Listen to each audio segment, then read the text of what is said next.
Turn it up.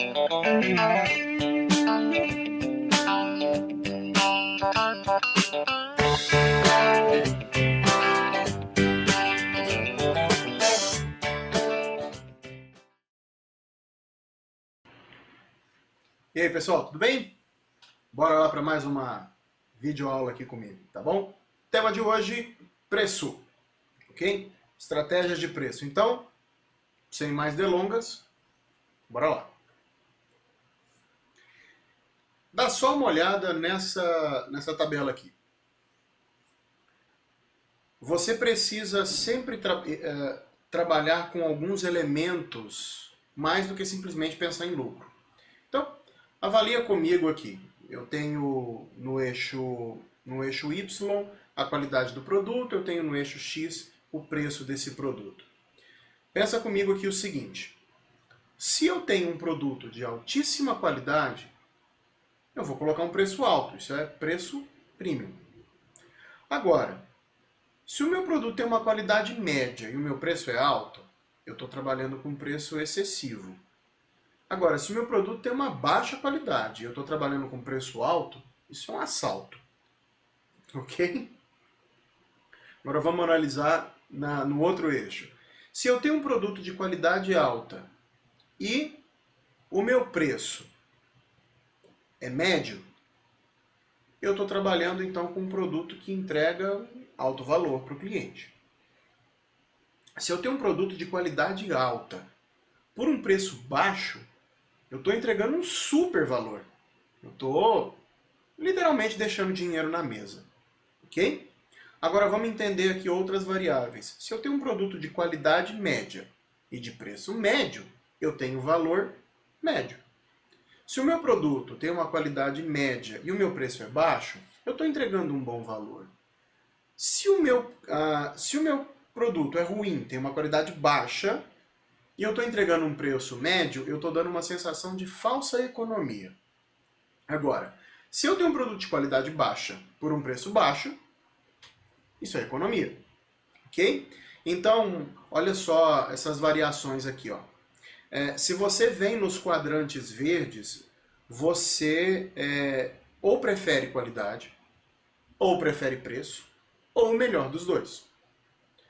Se você busca a mesma qualidade, porém com menor valor, você está no quadrante azul.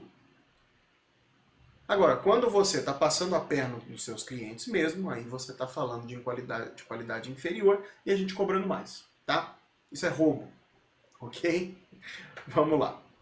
Gente, para estabelecer um preço, a gente passa por algumas tomadas de decisão, ok? Então, acompanha comigo aqui como é esse processo, tá? É muito importante entender esse processo. Primeiro aqui, a seleção do objetivo da determinação do preço. Eu preciso ter um objetivo com esse preço. Seja ele qual for, mas eu preciso ter. Depois eu preciso determinar em que tipo de demanda eu estou trabalhando.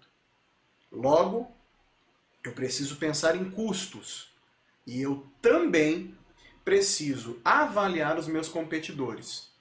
Feito isso, eu preciso escolher que método eu vou formar meu preço. No final, eu vou escolher meu preço final, tá bom? Então vamos passar por cada um deles, ok? Primeiro, os mais famosos objetivos de preço. Eu quero que a gente discuta isso um pouco mais em sala. Primeiro preço é o preço de sobrevivência, ou seja, eu estou fazendo para poder vender o que tem hoje. Segundo, maximização do lucro. Eu tenho um cenário de mercado onde eu preciso extrair desse mercado o maior valor possível nesse momento.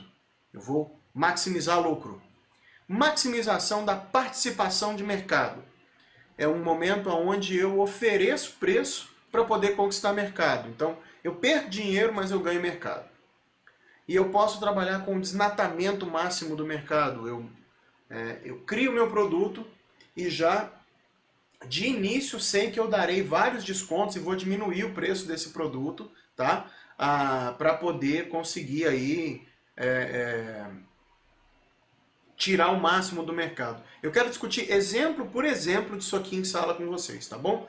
E eu tenho, claro, a liderança na qualidade do produto, que é quando eu tenho um produto premium, obviamente, lembra da matriz anterior, obviamente eu vou colocar um valor premium também, ok? Bom, segundo ponto, eu preciso fazer uma determinação de demanda, eu preciso entender em que tipo de mercado que eu estou.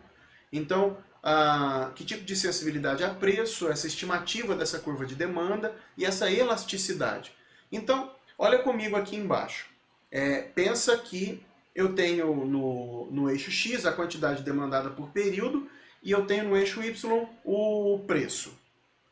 Olha, se eu diminuo de 13 para 10 o valor do produto e isso não aumenta a quantidade demandada no período drasticamente, eu estou falando de uma demanda inelástica. Agora, se eu diminuo de 13 para 10 e o valor aumenta consideravelmente, a quantidade aumenta consideravelmente, eu estou falando de demanda elástica. Então pensa o seguinte, qualquer eletrodoméstico, né, é uma demanda elástica na sua maioria. Por quê? Porque se baixar bastante o preço, todo mundo vai sair comprando. Ok? É isso que os magazines fazem. Mas pensa comigo, às vezes uma máquina usada numa área específica de produção de calçados, por exemplo, se a gente baixar 30% no preço dela, as pessoas não vão sair comprando. Ok? Então é importante determinar com que tipo de demanda você está trabalhando. Você também precisa fazer uma análise da estimativa de custo. Logo, você tem custo fixo, que são custos que não variam com o volume de vendas ou a produção de salários dos executivos ou aluguel, enfim, são custos que não vão variar. E você tem os custos variáveis, que eles vão diretamente com o nível de produção, por exemplo, matéria-prima. Ok? E os custos totais são a soma de custos fixos mais custos variáveis para um determinado nível de produção. Logo, entender isso aqui é porque você vai falar, olha, meu custo é esse. Mas então vamos produzir o dobro. Tá bom, dependendo do que você for produzir no dobro, você pode ter um impacto de custos variáveis que pode te atrapalhar nesse processo. Ok? Então, importante fazer essa determinação com muita clareza. Próximo passo. Analise os custos e preços e ofertas dos seus competidores. Aí você tem que usar algumas coisas. Sistema de informação de marketing, como processos de inteligência competitiva, ok? Se alguém quiser saber um pouco mais sobre inteligência competitiva, esse é um tema muito interessante, me pergunta na aula, tá bom? E avaliação das possíveis reações da concorrência. Então você sabe, olha, da última vez que a gente baixou o preço, ele foi lá e baixou também.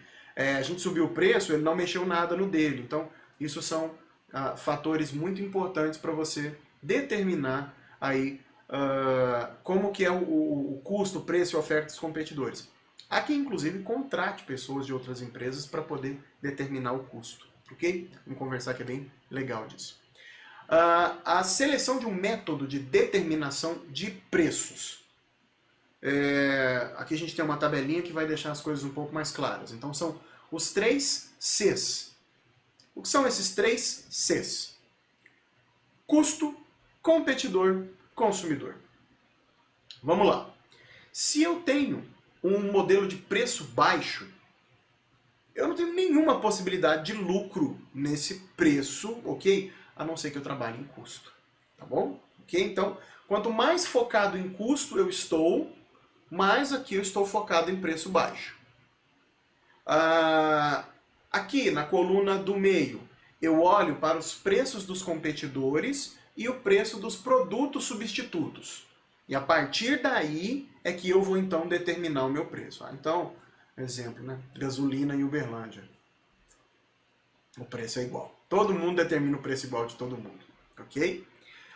E vamos aqui para o terceiro, que a metodologia de preço focada no consumidor, onde eu crio características exclusivas do produto e a gente disponibiliza para os consumidores. Ao fazer isso, ok? Eu estou criando aí um cenário, eu estou criando elementos que são únicos. Logo, eu posso cobrar mais por isso. Ok? E preço alto. Né? Nenhuma possibilidade de demanda nesse preço. Então, eu tenho os dois extremos. Preço baixo demais, sem lucro. Preço alto demais, não tem demanda para o meu produto. Então, eu preciso trabalhar aqui na metodologia dos 3 Cs. Ok? Pensando nisso, eu vou então tomar uma decisão agora. E depois vamos explorar cada um desses aqui, a gente vai tomar tempo demais no vídeo agora, mas markup, retorno-alvo, valor percebido, preço de valor, preço de mercado, preço de licitação, o capítulo do cota referente a preço está recheado de exemplos disso aqui, para vocês gravarem isso melhor ainda, tá bom? Estudem para o TBL, hein? Enfim, estou agora caminhando para a determinação do meu preço final. E aí, dado tudo que nós vimos até agora, eu ainda tenho alguns elementos como um preço psicológico, como R$3,99 não é 4, só um exemplo. Eu tenho a influência dos outros elementos do mix de marketing para determinar o meu preço. E eu tenho as políticas de preços da empresa. Tá? Então, em algumas empresas isso é muito claro, multinacionais, existe uma série de políticas que você precisa respeitar ao lançar algum produto ou determinar um produto no mercado. E claro, o impacto desse preço sobre terceiros. Tá? Um desses terceiros pode ser o seu fornecedor.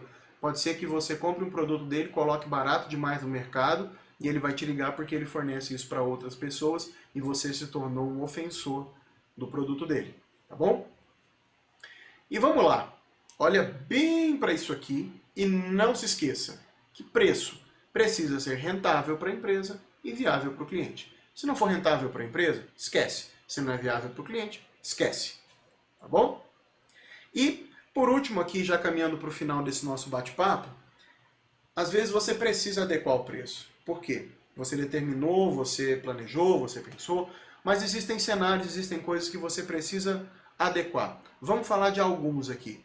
Preço geográfico, diferentes locais, países ou diferentes clientes. Pensa comigo que o McDonald's tem um preço de Big Mac em cada país que ele está. Então o preço, apesar de seguir um objetivo, ele está determinado baseado na geografia. Preço com descontos e concessões. Pensa em hotelaria, que ela tem um preço, ela tem um valor. Porém, para encher a baixa temporada, ela vai fazer desconto. E eu também posso trabalhar com preços promocionais, com um preço isca, um preço de ocasião, cupom de desconto, financiamento de juro baixo, olha só carros aí em 12 vezes sem juros, aumentar o prazo para pagamento, a hora que a Renner te grita lá e fala que tempo bom com 60 dias para pagar, ok? Acho que você é CIA, mas não importa. O ponto é, eu estou dando prazo para você, ok? E os descontos psicológicos, R$3,99, que não são 4, R$999, que não é 1.000, então você acaba falando para os outros, eu comprei por R$900. Mentira, você comprou por 1.000, foi R$999, faltou R$1 para dar 1.000, mas você acha que comprou uma coisa de R$900. Legal isso, não é? O preço também ele pode ser diferenciado, por exemplo, por segmento de cliente, ou pela versão de produto, ou pela imagem, ou pela localização. Então você, por exemplo, você pode ter uma linha de restaurantes, que às vezes estão restaurantes em áreas mais nobres, da mesma linha vão cobrar um pouco mais caro, ok? Não vão estar necessariamente tabelado. Um supermercado numa área mais nobre vai cobrar mais caro do que um supermercado numa área mais simples, ainda que sejam da mesma bandeira, ok? Ou um preço por um período, uma promoção, algo do tipo. E, claro, o preço por mix de produtos. O produto faz parte de um mix, então eu tenho aí um preço para características opcionais, como, olha, isso aqui é a versão básica, então a versão full custa tanto. Ou um preço para produtos complementares, então se você levar mais isso, esse produto sai por tanto. Ou um preço composto, ou se não um preço de subprodutos de uma mesma linha, ou outras. Ok? Bom, para não tomar muito tempo de vocês, era isso. E valeu mais uma vez, mais um bate-papo nosso aqui. Se preparem para o TBL, estudem, a gente se vê na sala e levem esses conceitos na ponta da língua para a gente aplicar, estudar, pensar. Tá bom? Mais uma vez, valeu, fiquem com Deus, um abração. Tchau, tchau.